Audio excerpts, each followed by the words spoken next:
민주당에 이제 여러 활동을 하고 있는데, 제가 맡고 있는 활동 중에 하나는 차별금지법 제정연대 활동이에요. 그래서 아마 이제 혐오와 관련해서 많이 떠오르는 키워드 중에 하나가 차별금지법인데, 오늘은 뭐 차별금지법에 대한 이야기보다는 이제 혐오라는 걸 좀 어떻게 바라보면 좋을까, 이해하면 좋을까. 그러니까 사실 누구도 혐오를 원하지 않아요. 그렇죠? 누군가를 혐오하고 싶지도 않고, 사실 누군가한테 혐오 당하고 싶지도 않고, 하지만 세상에는 혐오가 만연해요. 이런 진단 자체에는 별로 이견이 없는 것 같습니다. 최근 몇 년 사이에 사회적 문제로 주목이 되고 있는데 왜 안 없어질까? 어디서 미끄러지고 있는 걸까부터 좀 짚어보면서 우리가 할 수 있는 게 어떤 게 있을지 같이 찾아보는 좀 그런 이야기를 하려고 합니다.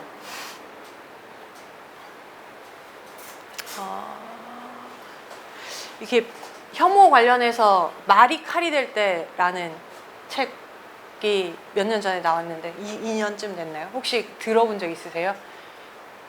네, 그런 책이 있어요. 나름 많이 팔렸다 그러더라고요. 네. 혐오에 대해서 한국 사회가 뭔가 이렇게 주목하기 시작한 거는 기억하실지 모르겠지만 일베 이명박 정권 들어서 늘 즈음이었고, 2010년, 11년 거치면서 거기서 이렇게 온갖 막 이런 말들과 2014년에 세월호 폭식투쟁 기억하시죠? 그때 많은 언론들에서 거리로 나온 혐오. 그러니까 그전에는 그냥 온라인에서 나쁜 말 하고 막 욕설하고 뭐 이런 말 하는 게 혐오라고 생각했다가 갑자기 이제 광장에 나와가지고 사람들이 상상도 할 수 없었던 어떤 행동을 하는 걸 보고 놀라면서 이제 혐오라는 것에 대한 이야기가 많이 이제 됐는데, 말이 칼이 될 때라는 제목이 보여주는 것처럼 혐오는 주로 이제 어떤 말을 통해서 우리가 이제 인지를 하게 되잖아요. 직접 듣게 되는 건, 보고 듣게 되는 건 글이나 말인 건데, 그게 그냥 말이 아니라 칼이다. 그러니까 이 말은 혐오는 이제 폭력이다라는 이야기를 한 건데, 사실 이제 그래 혐오는 폭력이야. 혐오를 이대로 방치하면 안 돼. 라는 정도까지는 이 사회가 온 것 같은데, 대한애국당은 왜 저렇게 광화문 광장에 열심히 천막을 치고 있으며, 왜 이 개신교 세력들은 여기는 인천이죠. 최근에는 부천에서 문화다양성에 관한 조례를 철회시켰어요. 문화다양성이라 하면 뭐 여러 뭐 인종이 어쨌든 이제 사람들이 되게 다양하니까, 그리고 한국은 지금 이제 외국인 인구가 되게 늘어나고 있잖아요. 이주를 포함해서. 그래서 그런 것들을 이제 지역 사회에서 더 이제 촉진하기 위해서 여러 가지 문화 사업도 하고 막 이러자, 이런 내용의 조례를 철회시켰어요. 왜? 문화다양성 조례가 통과되면 동성애가 확산된대요. 이 말도 안 되는 논리로 무너진 조례들이 한두 개가 아니고요. 충남 인권조례 워낙 유명해가지고 전국적으로 알려졌지만, 지자체에서는 지금도 계속 이제 그런 문제들이 꼭 인권조례가 아니더라도 발생하고 있고, 최근에는 이제 경남에서 지금 학생인권조례가 이제 경기도에서 처음 만들어지고 나서 서울에서 되게 이제 논쟁 끝에 제정된 이후에는 사실 전국적으로 학생인권 조례들이 꽤 제정이 됐는데, 경남은 아직 없어요. 그래서 이 경남 학생인권 조례를 만들려고 도의회에서 추진을 하던 중에 역시나 그런 반대에 붙여서 학생인권 조례가 통과되면 동성애가 확산된다. 네, 이런 깔때기 논리에 밀리면서 무너지고 있는데 왜 이렇게 속수무책인가? 이 오른쪽에 계신 분은 뭔가 이렇게 어떤 느낌 드세요? 뭐 이런 거 느낌을 물어봐도 되나? 인도에서 왔어요. 인도에서 왔고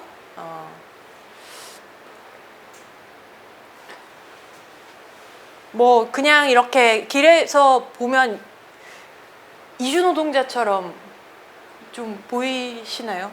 근데 이런 게 되게 문제적인 거죠. 어떤 사람을 보면 이주노동자처럼 생겼다, 무슨 범죄가 있으면 노숙인처럼 입었다라고 하는 게. 이분은 이제 성공회대 교수였는데요.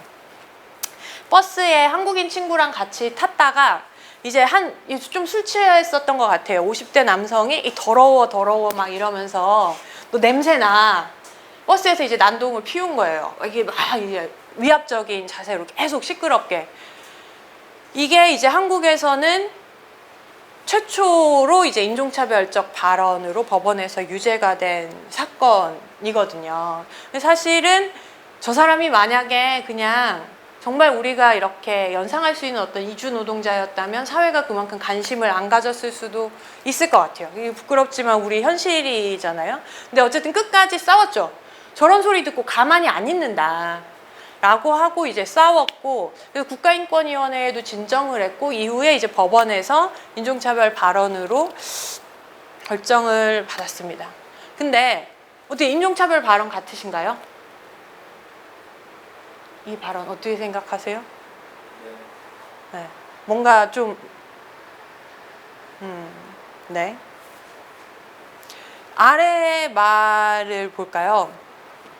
나는 인종차별에 반대해. 나 인종차별주의자 아니야. 인종차별 반대하는 사람이야. 하지만 나에게 외국인을 싫어할 권리가 있잖아? 나에게 외국인을 좋아하라고 강요하지 마. 라고 얘기한다면 이건 인종차별적 발언일까요? 아닐까요?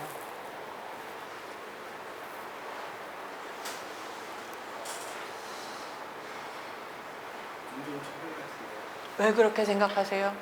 외국인 그냥 무작위로 그냥 어떤 특정한 종족을 그쵸. 특정할 수가 없어서. 그쵸. 나는 사실은 뭐 내가 아는 뭐 외국에서 온 어떤 친구를 싫어할 수 있어요. 뭐 성격이 안 맞거나 아니면 일을 하는데 막 이렇게 무슨 자기가 하기 싫은 일은 다 남들한테 미루고 막 자기는 뭐 좋은 것만 하려고 그러면은 다 싫죠. 그 미워하는 사람도 있고 싫어하는 사람도 있어요. 여기 계신 분들도 혐오에는 반대하지만 세상 사람들을 뭐 다 이렇게 하늘 같은 마음으로 사랑하진 않잖아요. 우리가 그렇게 살 수는 없습니다. 미국인이면 그런 용어를 안 쓰겠죠. 아예 이런 식으로 표현을, 네. 백인이면 저런 표현을 안 쓰겠죠. 네. 뭐 내겐 미국인을 싫어할 권리가 있어. 이런 말은 사실 별로 안 하겠죠. 네. 이렇게 이야기되는 구도 속에 사실은 이미 어떤 사회적 권력관계가 존재하고 있는 거거든요. 그리고 가장 직접적으로는 아까 처음에 말씀하셨던 것처럼 어떤 집단을 그 개개인이 가진 속성과 무관하게 그 집단의 속성만으로 평가하는 것, 그거 자체가 차별의 시작이거든요. 이 얘기에 대해서는 이따가 이제 더 말씀을 드리겠지만 실제로 많은 논리들이 이런 식으로 작동합니다. 나는 동성애를 반대해. 하지만 난 동성애를 혐오하지 않아. 이런 말은 이해가 되시나요? 이 작은 동그라미에 보시면 사랑하기 때문에 반대해요. 이렇게 쓰여 있습니다. 이분들이 전국적으로 돌아다니면서 이제 퀴어 문화 축제가 이제 서울은 20년 되고 이러면서 전국적으로 상당히 이제 많아졌는데요. 그만큼 이제 동성애 반대, 반동성애 세력이라고 부를 수 있는 저분들도 이제 전국적으로 이제 활동을 하십니다. 특히 이제 활발하게 활동을 벌이는 지역들이 있어서 그 지역은 의회나 뭐 이제 이런 데서 고생을 하는데요. 저기 그렇게 써 있어요. 꼭 돌아와요. 사랑하기 때문에 반대해요. 내가 당신을 혐오하는 것이 아니다. 정말 당신을 사랑하기 때문에 이 동성애라는 좋지 않은 무언가로부터 이게 너를 구해주고 싶다라고 이야기를 하는 거예요. 이거는 어떻게 생각하세요? 이건 혐오일까요? 아닐까요? 차별일까요? 아닐까요?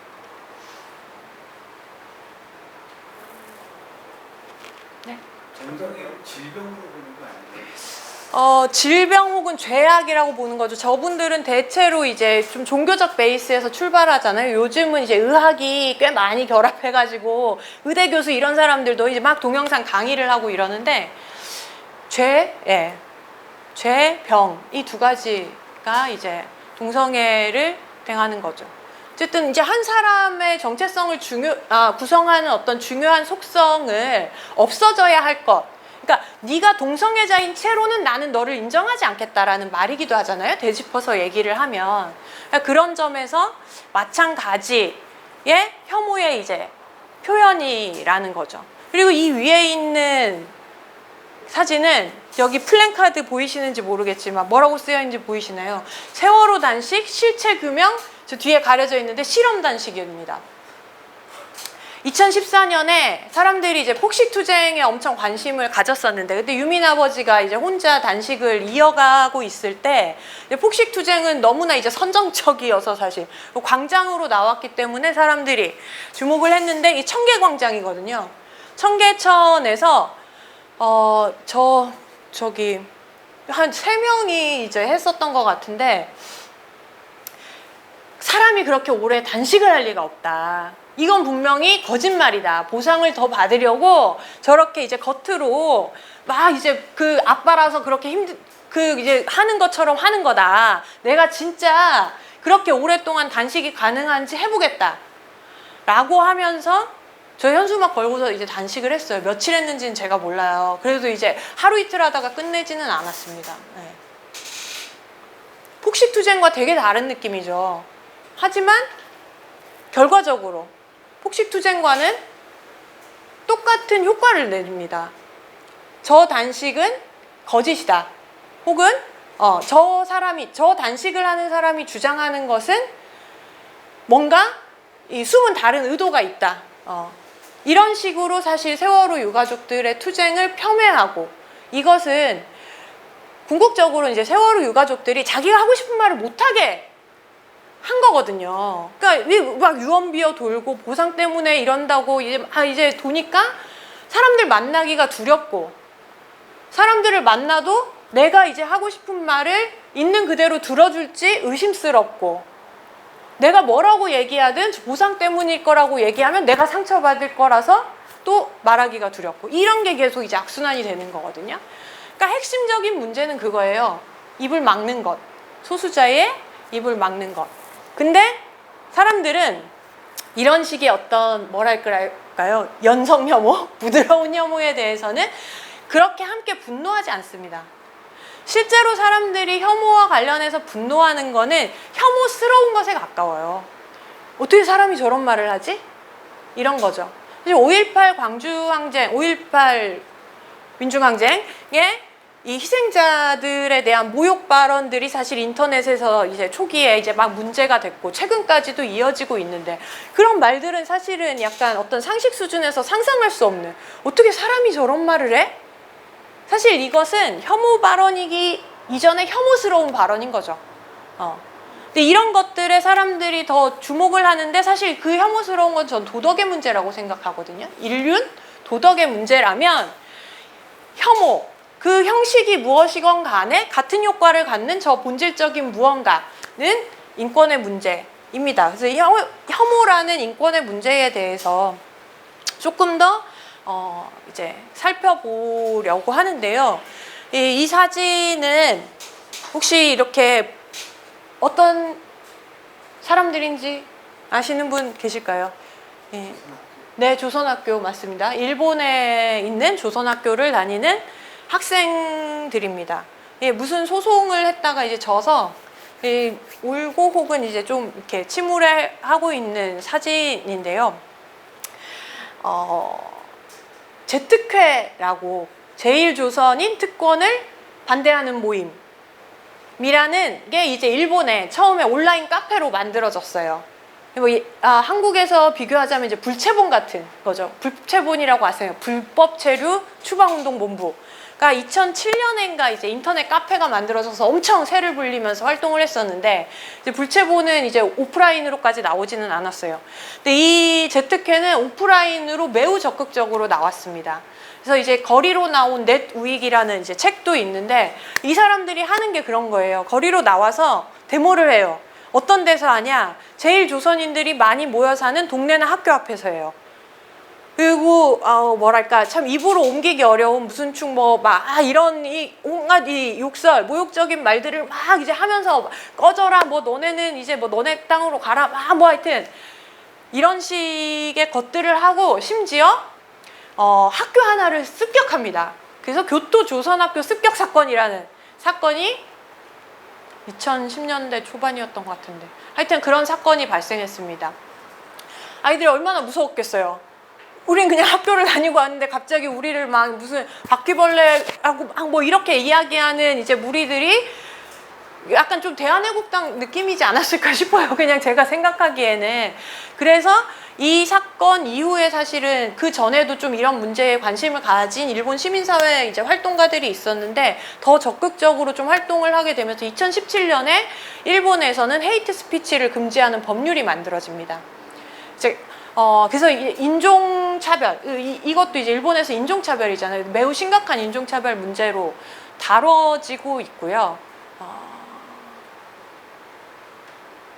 지금도 어쨌든 이제 이것과 관련해서 그 법이 제정된 이후로 뭐 도쿄나 오사카 같은 데서는 공공기관 건물에서 그런 이제 인종차별 발언을 하는 세력들이 뭐 토론회나 강연회를 하지 못하게 한다거나 이런 것들을 하고 있어요. 한국은 국회 건물에서 동성애 반대하는 세력들이 토론회를 엄청 많이 하거든요. 우리도 빌리기 힘든데 그 사람들은 정말 쉽게 빌려서 이제 하더라고요.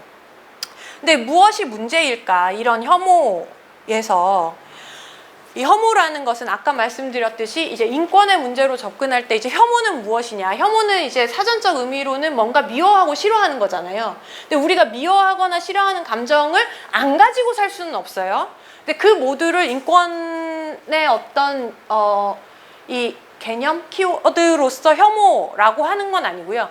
개인이 어떤 표적 집단의 구성원임을 이유로 경멸당해도 되고 너 조롱당해도 되고 하여튼 너는 존중될 가치가 없다는 것을 의미하는 어떤 감정을 혐오라고 합니다. 이거는 캐나다 연방대법원에서 이렇게 얘기를 하는 건데 사실은 이제 혐오 표현과 관련된 법 제도를 가지고 있는 나라들이 꽤 있어요. 유럽이나 뭐 미국, 캐나다, 호주 이런 데들은 그런 데들에서 이제 조금씩 다르게 하지만 핵심은 어떤 개인이 그 개인이 그러니까 어떤 사람인지와 무관하게 아까 얘기했듯이 외국인을 싫어할 권리가 있어. 이런 것처럼 제1조선인이기 때문에 너는 기생충이야.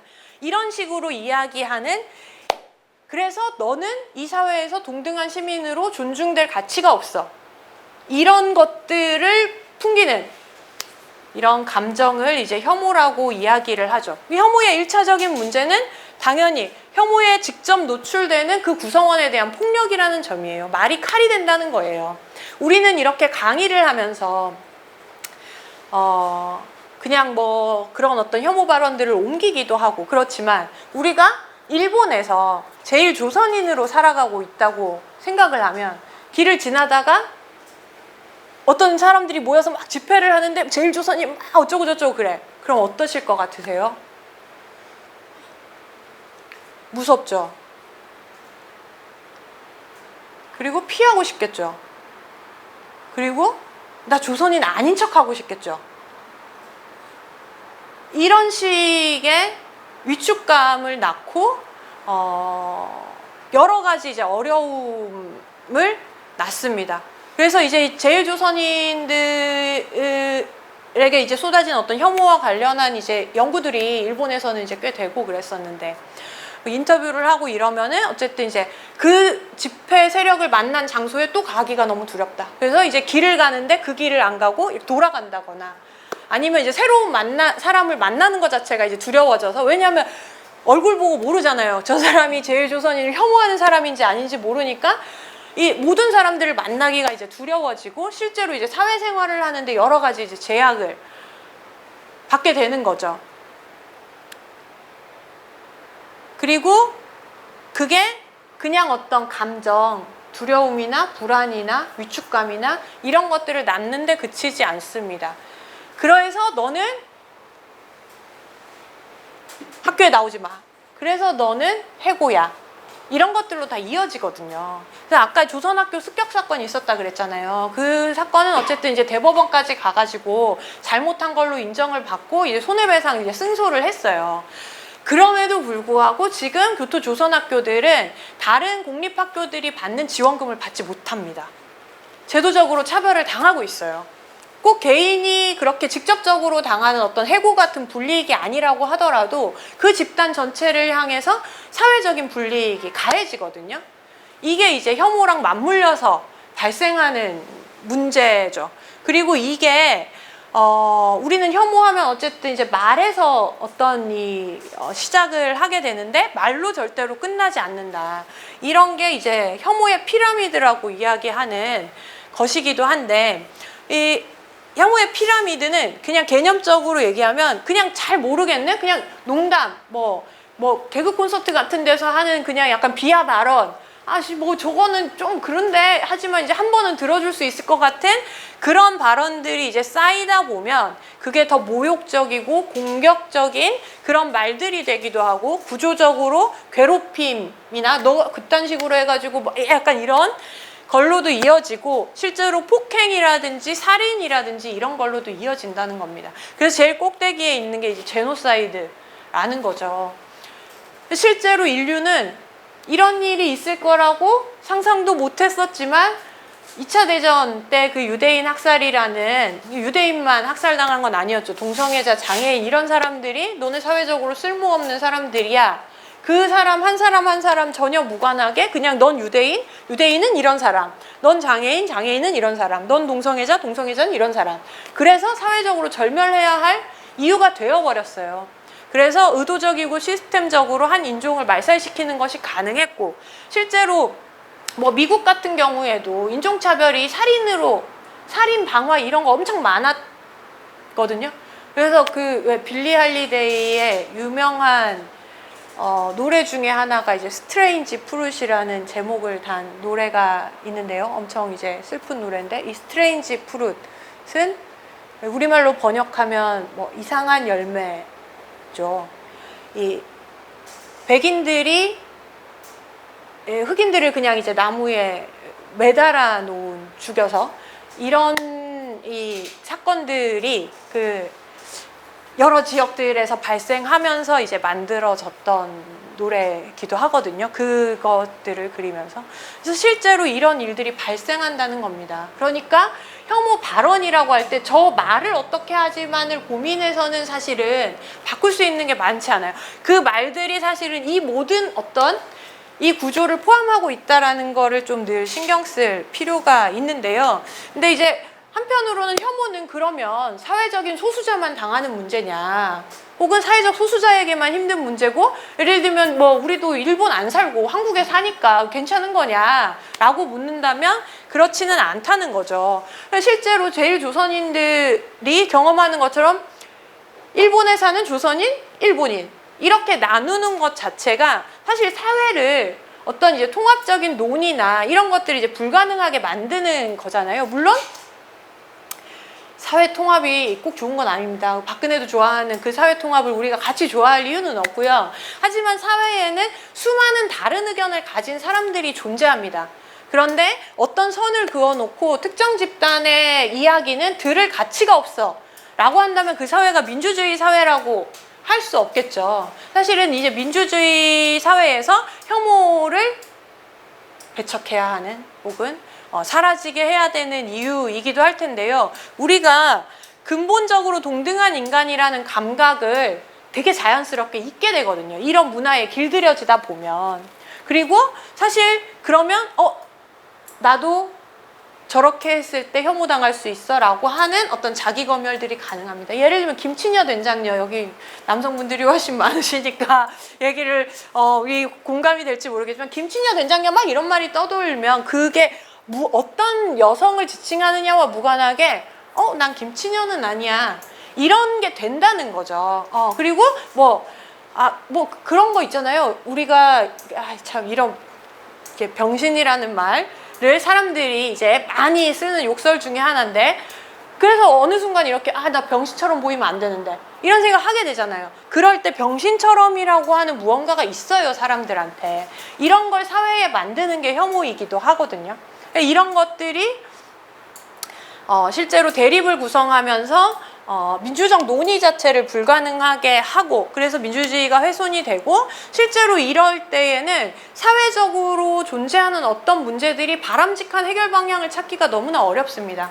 예를 들면 이제 에이즈 같은 거, 대표적으로 이제 이 혐오의 대상이 되는 건데, 에이즈를 예방하려면 WHO 같은 이제 세계보건기구는 에이즈 예방할 때 감염인 인권을 증진하는 게 되게 중요하다, 이런 이야기를 계속해요. 왜냐하면 이제 그게 다 이제 사회적 어떤 역사적 경험이 있기 때문인데, 그렇지 않으니까 자꾸 감시하고 통제하고 이런 식으로 하니까 전혀 감염을 예방한다거나 이제 문제를 해결하는데 이제 도움이 안 되는 방식으로 가거나 하는데 뭐 강남역 살인 사건도 이제 기억하시면 여성 혐오다 막 이런 이야기를 했는데 그때 경찰청의 입장은 그게 아니라 그거는 이제 그 범인이 정신장애인이어서 그때부터 이제 문제가 됐던 조현병이 문제다라고 하면서 그때 막 나왔던 대책 중에 이런 것도 있었어요. 중학생부터 조현병 모니터링을 하자.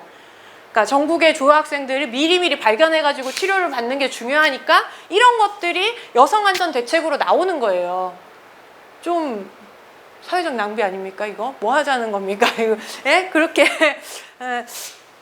이런 식으로 이제 혐오 돌려막기라는 손쉬운 대책이 실제로 이 혐오로 인해서 발생하는 여러 문제들의 제대로 된 해결을 방해하는 문제가 있습니다. 뭐 그 결과는 우리가 점점 더 안 좋은 사회에 살게 되는 거죠.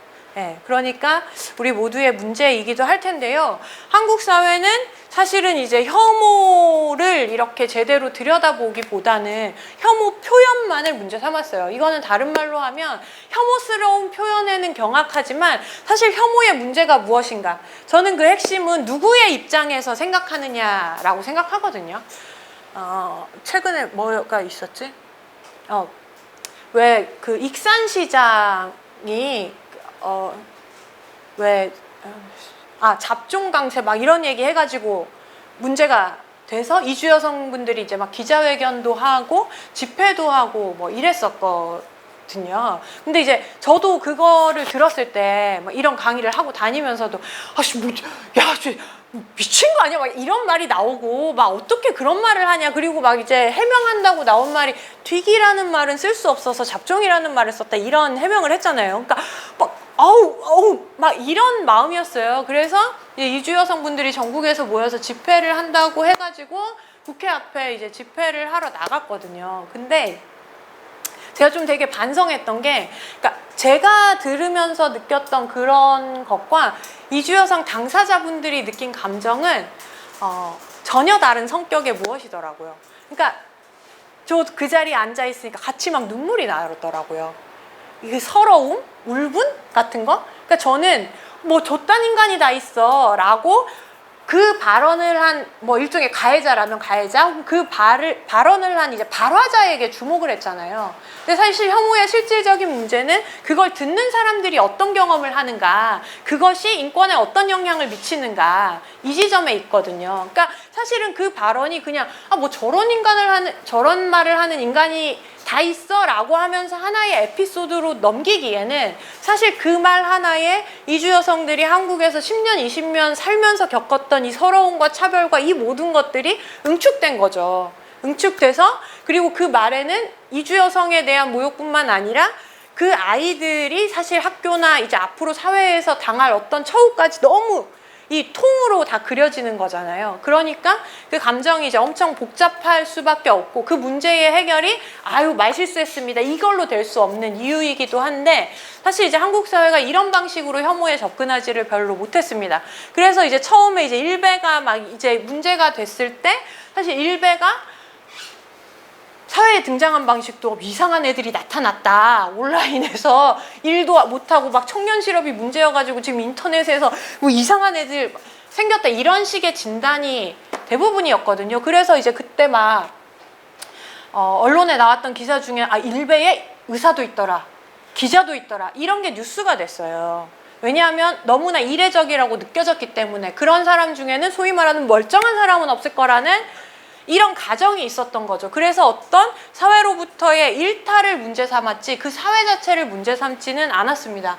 그렇다 보니까 일베도 그런데 자꾸 이제 표현의 자유랑 쟁점이 되는 거예요. 그러니까 저런 말 하게 둬도 되나 하게 두면 안 되나 라는 식으로 이제 쟁점이 되다 보니 문제 해결 방안을 못 찾고 저거 말을 막을 수는 없는데 근데 저렇게 말하게 둬서는 안 될 것 같은데 이 사이를 계속 왔다 갔다 하는 사이에 혐오가 더 확산된 셈이죠. 근데 여기서 잠깐 말씀드리고 넘어가면 혐오 표현 자체를 표현의 자유로 옹호하지 않습니다. 세계인권선언이 2차 대전 이후에 만들어졌잖아요. 그래서 사실은 그 2차 대전 이후에 만들어질 때 이 2차 대전의 경험이라는 건 세계인권선언을 만드는 모든 나라들의 아주 이제 큰 좀 참혹하면서도 되게 중대한 어떤 경험이었고, 사실 그 경험이 뭐 아까 말했던 이제 인종학살이나 이런 것들이었던 거잖아요. 그래서 이 세계인권 선언을 만들 때부터 차별이나 전쟁을 선동하는 발언을 표현의 자유로 보호하지는 않는다. 이런 원칙은 거의 기본처럼 같이 있었어요. 세계인권 선언에는 28조, 29조, 30조가 이제 그런 내용을 다루고 있는데 몇 조인지 제가 정확하게 기억나지 않지만 어쨌든 이 권리선언에서 말하는 권리를 해치는 목적을 가진 어떤 것들을 이 권리의 이름으로 보호하지 않는다라는 조항이 있습니다. 그리고 표현의 자유와 관련해서는 이제 뭐 여러 가지 원칙이나 뭐 이런 논의들이 이어집니다. 그래서 사실은 혐오 표현이 표현의 자유냐 아니냐 이런 식의 논의를 할 게 아니라 실제로 혐오 표현이 소수자들의 표현의 자유를 억압하고 있는 폭력이다라는 점에 주목하는 게 되게 중요하고요. 이게 아까 이제 세월호 참사의 폭식 투쟁이나 하여튼 실험 단식이 둘 다 문제인 이유인 것입니다. 혐오에 직면할 때 이제 혐오를 당하는 사람의 입장에서 서보자고 하면 사실 이제 소수자는 그 말을 들었을 때 그게 그냥 표현이 아니라 어떤 구조임을 직감하거든요. 그러니까 사실 이제 살면서 우리 다 좋은 소리만 듣고 살아보진 않았어요. 예, 뭐 나 욕하는 소리도 들어봤고 나 무시하는 소리도 들어보면서 삽니다. 근데 이제 그때그때 다르잖아요. 똑같은 말을 들어도 누구한테 듣느냐, 어떤 장소에서 듣느냐, 어떤 관계에서 듣느냐에 따라서 되게 다르죠. 제일조선인들 이야기로 뭐 잠깐 다시 돌아가서 예를 뭐 해보면 그런 거잖아요. 누가 이렇게 지나가다가 나보고 뭐 기생충 너네 나라로 가고 난 벌레 아니고 사람인데? 이렇게 대꾸할 수도 있겠죠. 누군가는. 그러나 그걸 할 수 없는 조건. 그거는 저 사람 한 명이 말하는 게 이 혐오의 전부가 아니라는 거를 알기 때문이에요. 이 세상 자체가 우리 집단을 혹은 내가 속한 어떤 정체성을 그렇게 보고 있구나라는 거를 그 말을 통해서 확인하지만 그 말 이전에 앞과 뒤로 이제 수많은 어떤 차별이라는 것을 직감하게 되기 때문인데요. 그런 점에서 사실 혐오는 개인적 감정이 아니라 사회적이고 역사적으로 형성된 감정이라는 걸 이해하는 게 중요합니다. 내가 나는 싫어하지 않아 이런 식으로 사라지기는 쉽지 않은 어떤 의미에서는 그래서 이제 뭐 여성도 여성 혐오한다 이런 이야기 들어보셨죠. 이게 하나의 어떤 구조적이고 역사적인 문제이기 때문에 내가 사람을 사랑해야지, 사람을 존중해야지 이렇게 개인적인 마음가짐을 다지는 것으로 충분히 없앨 수가 없다는 거죠. 오히려 우리도 누군가를 언제든 혐오할 수 있다. 그냥 살다 보면 그렇게 된다. 이렇게 생각하는 게 더 낫고 어떻게 좀 이렇게 차별적인 발언을 안 해볼까를 고민하면 사실 이제 표현만 고민하다가 정작 혐오는 자유로워지게 됩니다. 내 안에서 감정은 계속 일고 뭔가 어떤 차별을 막 정당화하고 있는데 말은 그래도 그런 비하 발언하지 말아야지, 남 상처 주는 말 하지 말아야지 이런 생각하는 걸로 별로 안 달라진다는 거죠. 그럴 때 혐오가 표현된 결과로서의 혐오 표현, 어떤 말들 있잖아요. 뭐 동성애 반대든 혹은 그거를 좀 비하하는 무슨 축 뭐 이런 말들보다 그거를 표현하는 행위로서의 혐오 표현에 더욱 주목할 필요가 있는데요. 이 말은 그러니까 표현된 결과로서 이렇게 써진 그 글자 자체가 아니라 누가 그런 말을 할 수 있는가, 이 사회에서 누가 그런 말을 듣고 있는가 라는 것을 더 볼 필요가 있다는 말씀입니다. 그럴 때 우리는 이제 차별이라는 것을 이야기하지 않을 수가 없는데요. 이 두 분은 결혼을 했다가 경찰서에 잡혀간 부부입니다. 한국에 이제 영화로도 나왔었는데요. 러빙이라는 제목의 영화가 이 러빙 부부의 투쟁기를 다룬 건데 흑인 여성과 백인 남성입니다. 결혼을 했다가 인종 간 결혼을 금지하는 법률에 따라서 체포되고 결국은 이 주에서 이제 추방이 됐는데요. 미국에 인종차별이 있다는 거는 이제 다 아시겠지만 인종차별 금지하는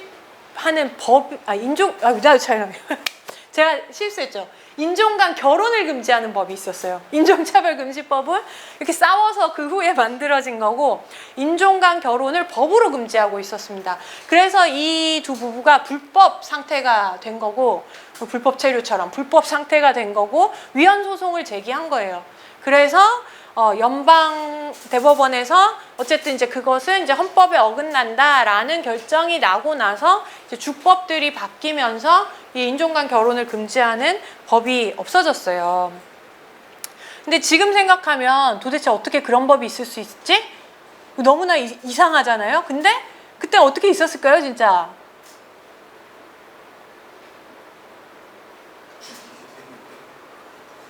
그쵸. 사람들이 다 그럴만하다고 생각하니까. 네. 그리고 정말로 인종 간 결혼을 한다는 거는 그 뭐 잡종이라든지 이런 표현에서도 드러나지만 서로 다른 종이 피가 섞인다. 이거 생각만 해도 너무 두렵고, 더럽고, 무섭다. 이런 이제 엄청난 공포심이 동반된 것이기도 했고요. 이런 것들이 이제 혐오와 관련이 되죠. 차별은 어떻게 만들어지는가? 저런 차별이 도대체 어떻게 가능했는가? 유엔에는 이제 여러 가지 이제 차별 관련된 기구들이 있는데요. 뭐 여성폭력, 뭐 장애 관련해서, 뭐 인종 관련해서 인종차별철폐위원회가 이제 이런 인종차별 문제들을 이렇게 다루는데, 인종차별철폐위원회의 기본 입장은 인종은 없다입니다. 네, 사람은 하나의 종이지 그 안에 인종을 나누는 것 자체가 차별을 발생시킨다는 거예요. 개인을 어떤 특정한 집단으로 분류, 흑인과 백인, 왜 분류하겠어요? 흑인이 더 일하기 싫어하고 게으르고 그리고 지능이 낮고 뭔가 미개하고 이런 특징들을 부착하기 위해서 그런 것들이 자꾸 정당화되는 거거든요. 뭐 실제로 이제 인종차별과 관련해서는 이 자본주의가 막 이렇게 도입되는 시기에 어떻게 싸게 일을 시켜보려고 막 그런 프로파간다 같은 것들을 만들고 또 그거를 이제 막 과학으로 입증하고 막 이러면서 편견들을 생산한 거기도 한데, 이런 것들이 어떤 감정과 결부돼서 피하고 싶고, 쟤네 진짜 좀 약간 이게 뭔가 인간이랑 조금 다른 이런 식으로 인식하게 되면서 여러 가지 차별들이 정당화되게 됩니다. 이 게일 루빈의 이야기는 젠더와 관련된 이야기인데, 인종이 아니라, 그러니까 우리가 젠더 정체성을 서로 배타적인 걸로 이렇게 보잖아요. 실제로 그렇게 부여가 되잖아요. 남성성과 여성성은 부드럽고 세고 뭐 이런 식인 거잖아요. 뭐 이성적이고 감정적이고. 근데 이런 것들이 사실은 그렇게 설명되다 보니까 남성은 원래, 여성은 원래 이런 것처럼 느껴지지만 실제로는 자연적 유사성을 억압하는 거라는 이야기예요. 이 말은 사람이면 일단 똑같은 게 더 많은데, 똑같은 게 더 많고 동일한 출발선에 서 있는 게 더 많은데 차이 자체가 더 결정적인 것처럼 보이게 하는 것이 사실은 젠더 정체성의 문제의 핵심이라는 거죠. 젠더 차별의. 근데 이런 것들이 자연적 차이인 것처럼 이렇게 이해되다 보면 배제와 차별이 제도화됩니다. 아까 말했던 것처럼 인종 간 결혼금지법이 만들어지고, 그때 아시겠지만 버스 같이 못 탔고, 뭐 이제 목욕탕이나 수영장 당연히 같이 못 다녔고, 초등학교도 다 분리가 돼 있었어요. 초등학교를 흑인 초등학교, 백인 초등학교가 따로 있었는데 이것도 너무 차별적이잖아요. 그래서 이런 것도 다 이제 뭐 재판하고 막 이랬었는데, 소송할 때 위헌 심판하는데 이제 초등학교 이 분리가 차별이 아니라고 주장하는 이쪽에서 내세운 논리는, 자, 흑인도 초등학교를 다니고 백인도 초등학교를 다니니까 차별이 아니야. 이게 그 논리였어요. 어떻게 생각하세요? 교육을 받고 교육을 받으니까 차별이 아니야. 인종간 결혼금지법 위헌 심판을 할 때도 그 쟁쟁한 변호사들이 나와서 이제 차별이 아니라고 주장했던 논리 중에 하나가, 자, 흑인도 백인과 결혼을 못하지만 백인도 흑인과 결혼을 못해. 이건 차별이 아니야. 이런 논리였어요. 이런 식으로 어떻게든 정당화가 된다는 거예요. 지금은 우리가 웃지만 그때는 그게 너무나 당연했던 거죠. 그렇게 여겨지게 만든다는 겁니다. 그래서 실제로 많은 분리와 구별과 뭐 제한, 너는 안 돼, 뭐 배제, 거부, 뭐 너한테는 안 줘, 너는 식당 들어오지 마, 분리한대우, 뭐 승진이나 막 이런 것들이 쌓이게 되고, 이런 게 쌓이다 보면 역사적으로 이제 고착화가 되는 거죠. 뭐 예를 들면 한국에서도 장애인 빈곤율이 일반 빈곤율보다 비교해보면 어떨까요? 장애인 빈곤율이 높죠. 네. 장애인은 왜 더 가난하게 살아야 될까요? 처음부터 가난하게 살게 태어났을까요? 일도 구하기 힘들고 뭐 돈은 쓸 일이 더 많이 생기고 막 이렇겠죠? 근데 처음부터 그래야 하는 이유는 없었어요. 여성도 마찬가지죠. 여성이 왜 더 빈곤할까요? 장애인 빈곤율이 높다 그러면 아무래도 직장을 구하기 힘드니까 좀 더 그럴 것 같다는 생각이 들잖아요. 우리가 이제 어떻게 더 직장을 마련해주고 함께 일하는 사회를 만들어 갈 것인가 이런 고민까지 하기에는 너무 멀리 간 것 같으니까. 근데 여성은 왜 그럴까요? 네, 마찬가지죠. 근데 처음부터 그래야 될 이유는 없었어요. 여성이 하는 일은 하찮은 일처럼 여기고 실제로 어떤지와 무관하게 아까 말했던 이제 각종 논리들이 쌓이고 쌓여서 그게 그냥 자연스럽게 여겨지는 거예요. 청소일은 가르치는 일보다 더 가치가 낮아. 처음부터 그랬던 건 아니죠. 이렇게 차별과 불평등이 역사적으로 고착화되다 보면 실제로 그냥 정말 서로 다른 세상을 살게 돼요. 사실 그거를 우리가 이제 강남역 사건 때도 봤는데, 강남역 사건에서 사실 정말 많은 여성들이 나도 저렇게 죽을 수 있었다라는 어떤 두려움과 불안 이런 것들을 가지고서 또한 동시에 나 더 이상 이렇게 혼자 무서워하면서 살지 않겠다 라고 강남역에 등장했을 때, 그래서 여성 혐오 살인이다, 이것은 이 여성 혐오 사회가 만든 살인이다 라고 주장했을 때 남성들의 반응은 잘 이해 못했잖아요. 네. 아니 나는 여성을 혐오하지 않아 부터 시작해서 우리를 그렇게 잠재적 가해자로 물지 마라, 이 혐오에 대한 좀 뭔가 좀 왜곡된 논쟁 때문에 막 그랬던 건데, 어쨌든 핵심은 그 여성들이 느꼈던 감정을 이해를 못하는 거예요. 왜냐하면 여성은 그렇게 살아왔거든요. 길을 가다가 뭐 늦은 시간에 들어가면 이제 혼나거나 아니면 무서워하거나 뭐 집에서 이제 뭐 음식 시킬 때 막 이제 시키면 괜히 2인분 시키고 이런 경험들 아주 너무 어떤 의미에선 소소해서 친구들끼리는 얘기하지만 어디 대놓고 얘기해보지 못한 그런 경험들이 너무나 쌓여서 20년, 30년 그렇게 알알이 쌓여서 어떤 사건을 인식할 때 그 사건을 이해하는 관점이나 이런 것들이 다른 게 너무 자연스러워진다는 거예요. 인종도 마찬가지고 장애 차별도 마찬가지입니다. 우리가 아무리 차별이 없는 세상을 바란다고 하지만 사실 누군가 이거 차별이야 라고 주장했을 때 맞아 다 이렇게 안 되거든요. 이렇게 안 되는 게 자연스러워요. 왜냐하면 당하는 사람 입장에서 겪는 거를 사실은 당해보지 않은 입장에서 정확히 알 수가 없어요. 이게 차별이 만들어내는 어떤 문제인 겁니다. 근데 심지어 차별을 당하면 말도 하기가 쉽지 않아요. 이 왼쪽에 있는 건 한국에서 2014년에 LGBTI라고 이제 성소수자를 대상으로 한 어떤 이제 연구 결과인데요. 이제 차별이나 폭력을 직접 경험한 적이 있냐라고 물었을 때 58.5%가 있다라고 대답했습니다. 초록색. 근데 이제 그러면 차별이나 폭력을 경험했을 때 뭐 경찰, 기관, 단체 등에 신고하거나 도움을 요청한 적이 있으십니까? 라고 했을 때 그렇다가 저 갈색인 거죠. 5%였습니다. 20명 중에 한 명이 뭐 경찰 신고는 사실 좀 어려울 수도 있어. 경찰은 저도 막 전화하기가 귀찮기도 하고 그러니까. 근데 이제 단체의 도움을 요청하는 것도 그렇게 어렵다는 건 이제 거의 말을 못 한다는 거잖아요. 내가 차별을 당하든 혹은 뭐 폭력을 당하든 말하지 못하는데 신고하지 않은 이유를 그래서 물었습니다. 가장 많은 응답 보이시나요? 글 안 보이죠? 뭐일 것 같으세요? 다 보이네. 네. 자신의 성적 지향, 성별 정체성을 알리고 싶지 않아서입니다. 내가 차별을 당했다고 말하려면 일단 내가 성소수자라는 거를 밝혀야지 도움을 구할 수 있으니까. 두 번째는 신고해도 아무 변화가 일어나지 않을 거니까. 여러분은 어떠세요? 누군가 도움을 요청하면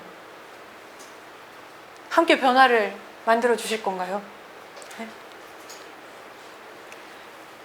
이런 것들을 별로 기대하기 힘든 사회라는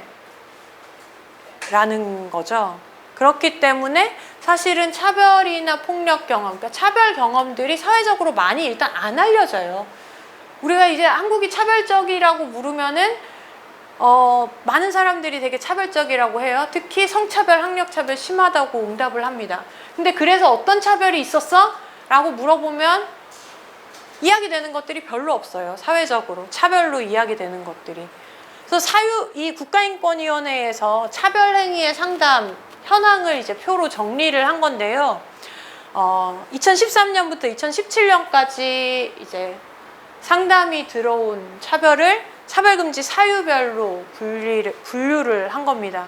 보면 제일 많은 게 장애, 5년 동안 9,717건인데요. 이건 장애인 차별금지법이 있어서 가능했던 것이죠. 그래서 보면 여기 인종 53건, 5년 동안, 피부색 17건, 성적 지향 68건. 이거 어떻게 생각하십니까? 한국에 그만큼 인종을 이유로 한 차별이 적을까요? 성적 지향을 이유로 한 차별이 적을까요? 적지 않습니다. 차별이 심할수록 그것 때문만은 아니겠지만 더 말하기가 어렵습니다.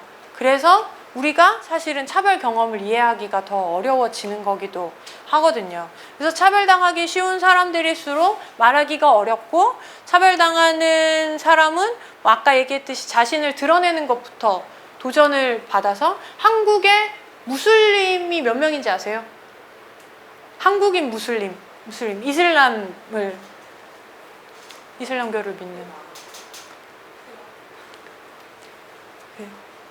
지금 한 3만 명으로 추산한다고 합니다.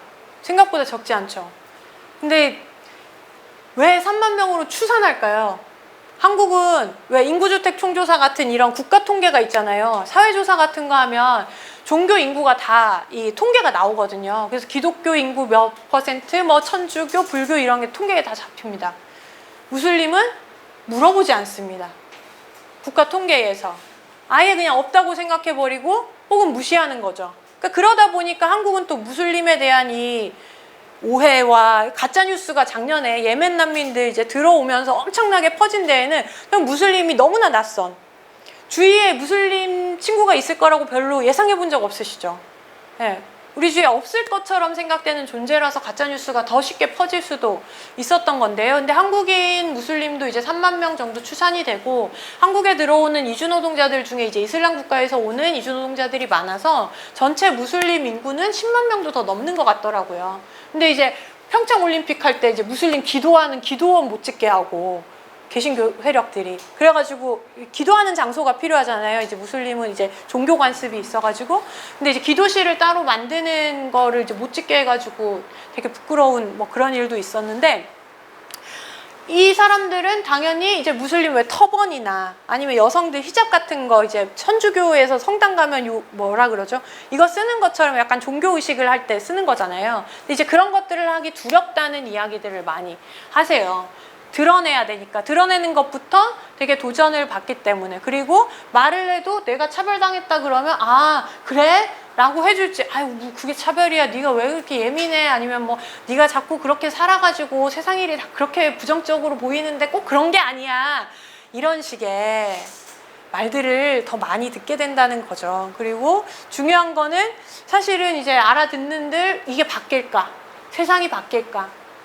미투에서 이렇게 이야기했던 수많은 여성들도 가장 이제 말하기 어려웠던 이유 중에 하나가 내가 말한들 달라질까? 혹은 정말 그 가해자가 처벌을 받을까? 이런 거에 대한 자신이 없기 때문에, 사실 이제 말하면 내가 피해자라는 걸 드러내는 것 자체가 사실은 그 따가운 시선들을 감내해야 되는데 당연히 따져봐야 되잖아요. 네, 말하는 게 좋은지 아니면 말 안 하고 그냥 내가 어떻게 참아보는 게 나은지. 그래서 더 많은 사람들이 이제 말을 안 하게 되고 고구마 100개를 먹은 것처럼 이렇게 쌓여서, 네. 그러다 보니 차별을 피해자의 입장에서, 혐오를 피해자의 입장에서 이야기하는 것들은 거의 없고, 오히려 그렇게 당할 만하니 당했다라는 식의 말들이 더 많아진다는 겁니다. 네, 그래서 한국인 무슬림이 이렇기도 하고요. 이 한국인 무슬림으로 적극적으로 인터뷰를 하시는 여성분인데 그 한국에 그래서 이런 통계도 있습니다. 동료나 친구 중에 성소수자 있느냐?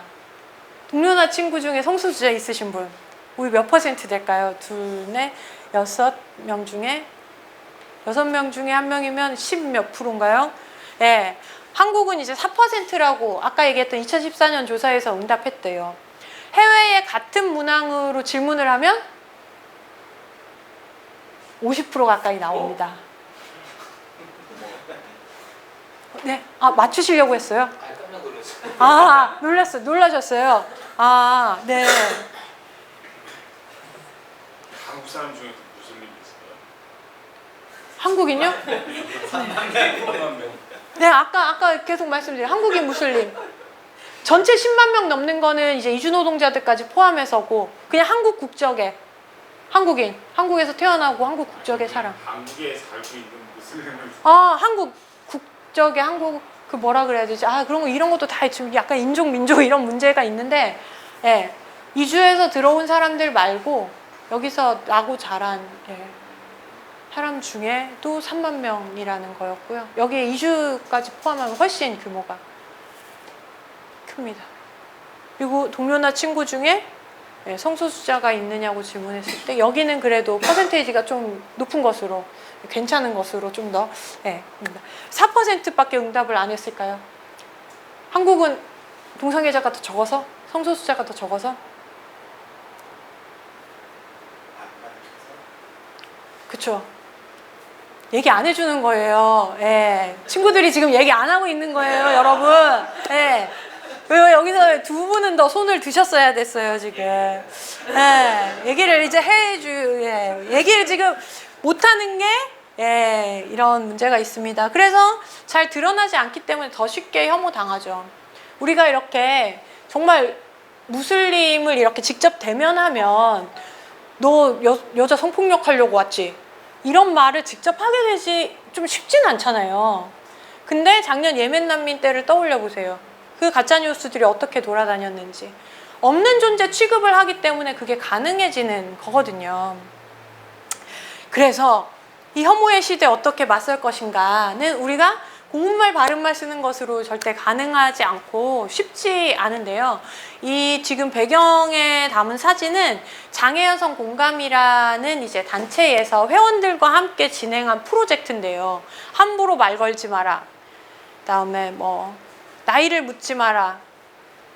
임신했냐고 결혼했냐고 묻지 마라. 지나가는 사람 몸 뚫어져라 쳐다보지 마라. 이런 말들을 들고 이제 공원에서 캠페인을 하고서 이제 찍은 기념사진인데 이 프로젝트는 어떤 거였냐면 장애 여성 이제 회원들이 모여서 살면서 들었던 어떤 차별적 발언들, 혐오 발언들을 쭉 이렇게 모았어요. 그리고 그때 하지 못했던 말들, 지금은 하고 싶은 말들을 같이 막 정리를 했어요. 그러니까 사실은 이제 당할 때에는 아까도 말씀드렸듯이 그게 너무 무섭기도 하고 두렵기도 하고 뭐가 바뀔까? 혹은 막 어떤 서러움도 올라오고 그러니까 사실 대항하기도 쉽지가 않거든요. 말문이 막히는 거예요, 일단. 화가 엄청 나고 막 너무 이제 속상하고 억울한데 나는 거죠. 그러니까 그런 말들을 못하다가 이렇게 모여서 같이 그럼 우리 어떻게 얘기해볼까? 그동안 하고 싶었던 말이 뭘까? 이걸 정리해서 피켓으로 만든 거예요. 그러니까 이거는 우리가 어떤 에티켓으로 아니 이렇게 지나가는 사람들 몸 뚫어져라 쳐다보면서 얘기하지 마세요. 교양 있는 시민으로서 이렇게 이야기하는 것과 전혀 다른 거죠. 나를 차별하지 마라. 나를 혐오하지 마라. 우리는 장애 여성으로서 함께 살아가고 있다. 이거를 이제 드러내는 거잖아요. 이렇게 우리 스스로 혹은 이 소수자의 존재를 드러내고 그들의 이야기가 사회에 더 많이 들리게 하는 거. 이게 사실은 혐오에 맞서는 핵심적인 어떤 목표여야 합니다. 물론 그러려면 이제 혐오 발언을 줄이는 것도 중요하지만 궁극의 목표는 그런 말들이 없는 세상을 만드는 데 핵심이 있는 게 아니라 누구나 이런 말들에 두려워하지 않고 자신이 하고 싶은 이야기를, 자신의 권리를 지킬 수 있는 세상을 만드는 거거든요. 그래서 이럴 때 아까도 잠깐 말씀드렸지만 표현된 결과만 보면 방향을 찾기가 어렵습니다. 이를테면 이제 여혐 남혐 논쟁이 한동안 있었잖아요. 뭐 메갈리아, 워마드 뭐 이런 데서 이제 뭐 한남충 막 이런 말들을 쓰면서 아 뭐 여혐도 나쁘지만 남혐도 문제야라고 했는데 남혐은 뭘까요? 여혐은 무엇이고 남혐은 무엇입니까? 여혐은 여성을 혐오하는 표현, 남혐은 남성을 혐오하는 표현이라면 남혐은 가능하죠. 사실 한남충 이런 거 이제 좀 혐오스러운 표현이잖아요. 그런 의미에서 남혐은 가능하지만 어떤 구조와 차별로서의 남혐은 전 불가능하다고 생각하거든요. 이 사회가 남성에게 차별적인 사회일 수가 없죠. 네, 토론해보고 싶으시죠? 네, 그래서 준비했습니다. 네. 그래서 저는 어쨌든 이 혐오라는 말이 너무 이렇게 여러 가지 의미로 싫어하는 감정에서부터 아까 제가 말씀드렸던 인권적으로 사회 문제로 확인해야 할 어떤 혐오와 혐오스러움 이런 것들이 이제 뒤섞이다 보니까 여혐, 남혐 이런 게 다 똑같은 걸로 이제 이야기가 되고 뭐 예를 들면 급식충과 뭐 맘충과 이런 충자 붙은 말들이 다 혐오 표현으로 동일선상에 놓이고 이러면 우리가 할 수 있는 거는 고운말 쓰기밖에 없거든요. 사람한테 충 붙이지 말아라. 근데 이제 맘충이라는 말을 듣게 되는 데에는 그 여성에게 쏠리는 육아 부담과 뭔가 이제 여성이 육아를 하면서 갈 수 있는 공간이 적고 막 여러 가지 이런 문제들이 있어요. 급식충. 어떤 문제가 있는 거죠? 이거 그냥 학생들 비하하는 발언인 거잖아요. 그게 말이 문제인 거죠. 그리고 조금 더 깊게 들여다보면 뭔가 이 청소년을 단지 나이가 어리다는 이유로 무시하는 어떤 그런 또 차별적인 문화가 있어요. 5.18 민중항쟁 희생자들을 모욕하는 발언들은 어떤가요? 당연히 혐오 표현이죠. 그 역사 왜곡이라는 문제가 있는 거예요. 이 문제는 사실은 혐오 표현이라는 점에서는 동일선상에 있을지 모르지만 이 혐오 표현들을 없애기 위해서 풀어야 할 문제는 전혀 다른 성격의 것이라는 거죠.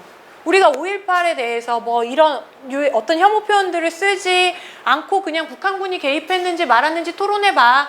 이렇게 얘기할 수는 없는 거잖아요. 네? 이런 점에서 수많은 혐오 표현은 표현된 혐오라는 공통점이 있지만 그 행위를 재생산하는 구조가 다르기 때문에 그 행위를 재생산하는 구조가 무엇인지를 정확히 밝히고 그 문제를 해결하기 위해서 방법을 찾아야 된다는 거죠. 그럴 때 저는 이제 혐오 표현 규제가 필요하다고 생각하는데요.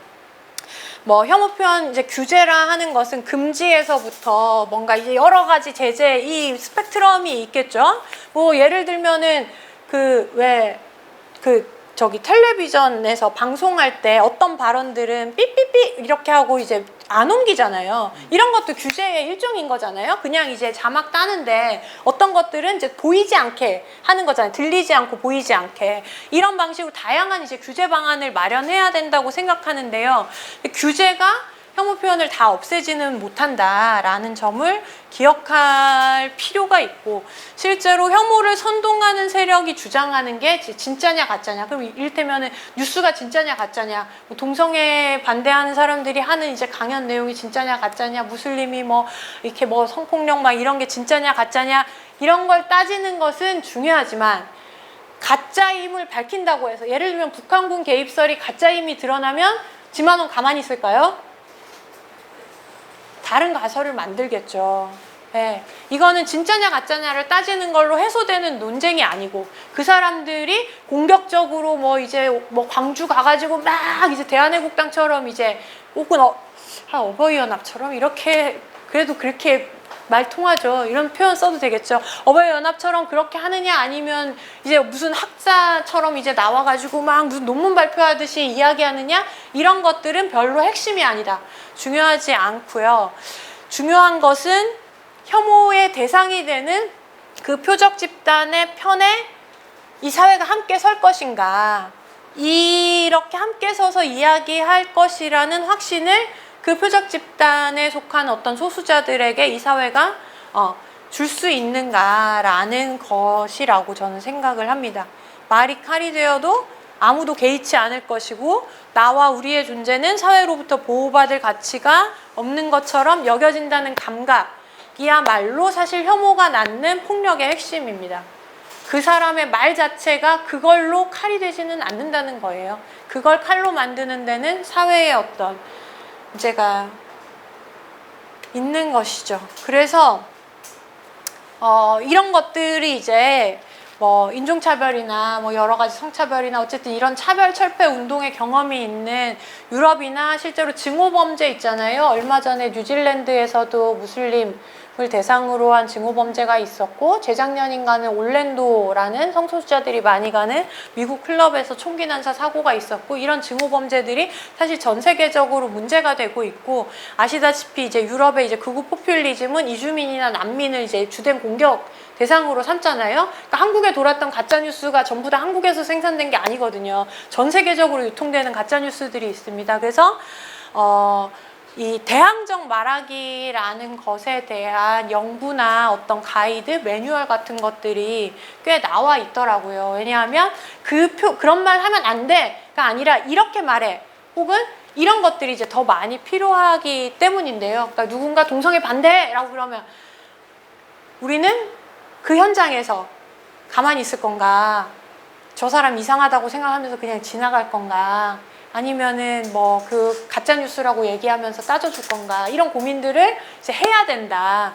그럴 때 뭐 이거는 그냥 이렇게 일부만 발췌 번역한 거고, 대충만 보시면 어쨌든 이제 이런 말하기를 하는 상황, 말하기를 해야 하는 어떤 상황들, 뭐 예를 들면 반동성애 세력들이 인천에서 왜 퀴어 문화 축제할 때 작년에 좀 심했잖아요. 그런 상황에서 이제 어떤 식으로 개입할 거냐, 대항할 거냐, 이런 판단이나 고민을 할 때 뭐 일종의 가이드인데요. 일단 개입할 수도 있고 안 할 수도 있다. 무엇이 더 중요한지 혹은 이렇게 필요한지를 이제 판단하고, 만약에 이제 개입하기로 했다면 우선적으로 중요한 건 그 말하기를 하는 나를 보호해라. 나를 이제 공격에 빠뜨리기 위해서 일부러 말할 필요는 전혀 없다는 거죠. 그리고 내가 이루고 싶은 것이 무엇인가? 저 사람을 내 편으로 만들고 싶은가? 아니면 저 사람의 생각 끝까지 교정하고 싶은가? 아니면 저 사람이 입을 닥치게 하고 싶은가? 다 다르잖아요. 이런 목표를 정확히 생각하는 게 이제 중요하다고 하는 거고, 만약 내가 안전하게 충분히 이제 대항해서 말을 할 수 있다고 생각하면 뭐 상대의 말이 어떤 효과를 낳는지 말하세요. 뭐 발언의 성격에 이름을 붙이고 부끄러움을 느끼도록 하세요. 표적 집단과의 관계나 공감을 드러내세요. 유머를 잃지 마세요. 이런 제안을 해주더라고요. 근데 이게 사실은 훈련이 필요해요. 쉽지 않죠. 막 그렇게 악다구니 쓰면서 이제 달려드는 사람이 뭐 이런 사람들이 다 있어 막 이러면서 이제 같이 화나고 막 이제 말도 안 되는 말 듣고 있으면 이제 내가 막 도는 것 같고 막 이러지만, 이런 것들을 기억하면서 지금 하는 말, 지금 당신이 하는 말은 동성애자를 차별하는 차별적 발언이고 혐오 발언입니다. 제 친구 중에도 성소수자가 있는데 당신이 하는 이야기를 들으면 그 친구는 정말 상처를 받을 것 같아요. 혹은 당신이 하는 얘기가 당신 앞에 있는 저를 두고 하시는 이야기인가요? 저는 그 이야기를 들으니 이런 느낌이군요. 당신이 이런 이야기를 하지 않았으면 좋겠습니다. 라는 식으로 말한들 그 사람들 쉽게 안 바뀝니다. 근데 그 사람들을 바꾸는 게 핵심이 아니라는 거예요. 우리가 더 많은 말하기를 하는 게 핵심이라는 겁니다. 그렇기 때문에 추천되지 않는 전략은 너 뭐 제대로 알지도 못하면서 너 차별주의자야 이런 식으로 얘기해봤자 별로 의미가 없고, 거기서 뭐 당신이 얘기하는 뭐 성경 이런 거 교리 논쟁할 이유가 없고, 경멸해봤자 경멸당하지 않고 그 사람 더 화나가지고 이제 더 적극적으로 활동하게 될 가능성이 있고, 그리고 뭐 괜히 단어나 문법으로 이제 이런 게 사실 많거든요. 말이 안 되는 말을 자꾸 하니까 트집 잡지 말고 팩트 체크해준다고 교정해봤자 또 다른 팩트 들고 오니까 굳이 이런 거 무리해서 하지 마라. 이런 것들이 자, 이거 한국에서 만든 게 아니고 외국에서 만든데 정말 비슷한 이야기들을 이제 해줍니다. 그리고 제가 어쨌든 이제 마무리하기 전에 말씀드려야 할 것은, 한국에서 이렇게 혐오 표현이 확산되고 혐오 자체가 재생산되는 데에는 차별금지법을 빼놓고 이야기할 수가 없어요. 사실 이제 차별금지법의 역사를 아시는 분들이 있을지도 모르겠지만 차별금지법은 노무현 정부에서 국정과제로 추진을 했습니다. 법무부에서 안을 입법 예고했죠. 정부 입법이죠. 네. 2007년에 법무부가 발의를 했습니다.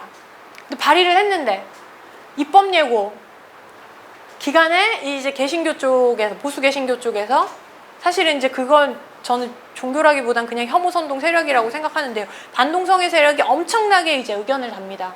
그래서 이제 법무부에서 7가지 차별금지 사유를 삭제해요. 이 삭제된 7가지 차별금지 사유를 우리가 함께 기억할 필요도 있다고 생각하는데요. 가족 형태 및 가족 상황, 뭐 한부모 다문화 막 이런 거겠죠. 범죄 및 보호 처분의 전력, 소위 말하는 전과입니다. 병력, 뭐 고혈압, 당뇨병, 우리 이제 에이즈 있는 게 있죠. 성적 지향, 언어, 출신 국가, 학력. 이게 삭제됐어요. 삭제됐다는 말은 뭡니까? 차별해도 된다는 말이죠. 근데 이제 한국에서 차별 관련해서 설문조사하면 성차별, 학력차별은 진짜 누구나 다 심각하다고 얘기를 하거든요. 근데 학력으로 차별금지 하는 걸 차별금지하면 안 된다. 그러니까 차별해도 된다. 이런 식으로 사유를 이제 지운 거죠. 여기에 성적 지향도 들어갔고 병력에는 뭐 에이즈도 있지만 사실 이제 한국의 비형간염 차별이 좀 심각했었죠. 이런 문제들이 다 들어있는데 이런 것들을 이제 삭제하는 상황이 되자 이제 이 혐오 선동 세력은 아주 이제 조직적으로 움직이기 시작합니다. 우리가 이번에 차별금지법을 막았으니 끝까지 막아냅시다 막 이러면서 지금까지도 이제 한기총이 그래서 황교안 불러서 황교안이 당대표 되니까 불러서 하는 얘기가 차별금지법 안 되게 해라 이런 얘기 하는 거잖아요. 그리고 아까도 말씀드렸듯이 차별금지법 이후로 온갖 인권 조례들과 뭐 인권자 안 붙은 조례들 그리고 이제 각종 법률들 예를 들면 인권교육지원법이라는 법이 있었는데 이게 19대 국회에서 유승민이 발의했어요. 심지어 당시 새누리당인가요? 근데 이것도 철회시켰어요. 인권교육 지원하면 동성애 확산된다. 다 이런 논리예요. 그리고 20대 국회에서도 인권교육 지원법 한번 했다가 철회됐습니다. 그리고 20대 국회에서 혐오표현 금지법 김부겸 의원이 발의했나? 그런데 이것도 철회됐습니다. 이 혐오표현 금지법은 이런 논란이 아마도 예상됐기 때문이겠지만 성적 지향 이런 거 언급도 안 했는데 그냥 어쨌든 혐오표현 해결해달라 이러고 있는데 이제 국가는 다 하게 해주는 거죠. 차별도 하게 해주고 혐오 표현도 하게 해주고 그러니까 제도적으로 이러면서 혐오 표현만 문제 삼는다고 달라지지 않는다는 거가 되게 중요하고요. 그래서 우리가 이제 혐오에 대해서 이야기를 하지만 이제 혐오스러운 게 아니라 진짜로 이제 이 혐오가 도대체 사회적으로 어떤 문제를 일으키는가를 본다면 사실 우리는 그런 자신이 있죠. 자유와 평등이라는 가치 혹은 우리가 인권을 통해서 이야기하는 인간의 존엄이라는 가치가 사실은 혐오보다 강할 수밖에 없다라고 생각을 하는데요. 이 사랑은 혐오보다 강하다. 그러나 사랑은 도대체 어떻게 가능할까? 사랑하는 마음으로 미워하는 마음을 버리고 좋은 말을 쓰고 이런 것들로 혐오를 이길 수 없다라는 걸 분명히 이렇게 이해하는 게 중요하다고 생각하고요. 그런 혐오에 맞서서 우리의 존엄을 어떻게 지킬 것인가. 우리가 하고 싶은 말 못하지 않게 우리를 있는 그대로 스스로 자신이 살고 싶은 대로 이 세상에 드러나면서 사회적 관계를 맺을 수 있도록 그런 사회를 함께 만들기 위해서 차별과 폭력에 함께 맞설 때에야 사랑도 가능하다고 생각을 합니다. 그래서 혐오의 시대, 사랑의 조건 혹은 평등의 조건은 저는 이제 연대라고 생각을 하는데요. 차별당하는 사람, 혐오당하는 사람들이 말하기가 어려운 이유는 우리가 말해도 못 알아들을 것 같아서 그리고 함께 바꾸지 않을 것 같고 이건 결국 내가 그런 인간이라는 걸 드러내기만 할 뿐이라는 이런 어떤 말하기 어렵게 만드는 조건에서 함께 이야기를 들어주고 그 이야기를 또 다른 말들로 번역해서 더 많은 이야기로 만들어줄 그런 연대가 중요하다고 생각을 하고요. 그럴 때 사실 차별금지법이 이 모든 혐오의 어떤 뿌리 역할을 했던 것처럼 차별금지법 제정운동은 또한 이 모든 것에 맞서는 어떤 평등의 뿌리가 되고 있는 게 한국 현실이라고 생각을 합니다. 그래서 차별금지법 제정하라고 함께 외치는 이유는 우리가 혐오의 대상이라는 공통점 때문도 아니고 차별금지법이 만들어지면 우리가 뭐 평생 차별당할 일이 없는 그런 세상이 되기 때문도 아니고요.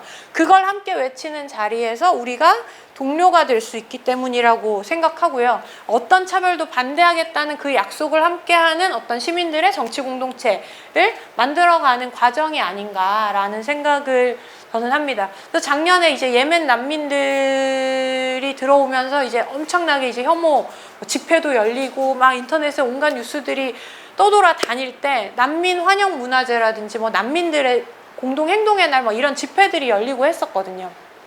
기자회견이라든지. 근데 그럴 때 되게 공통적으로 등장했던 구호 중에 하나가 차별금지법 제정하라였어요.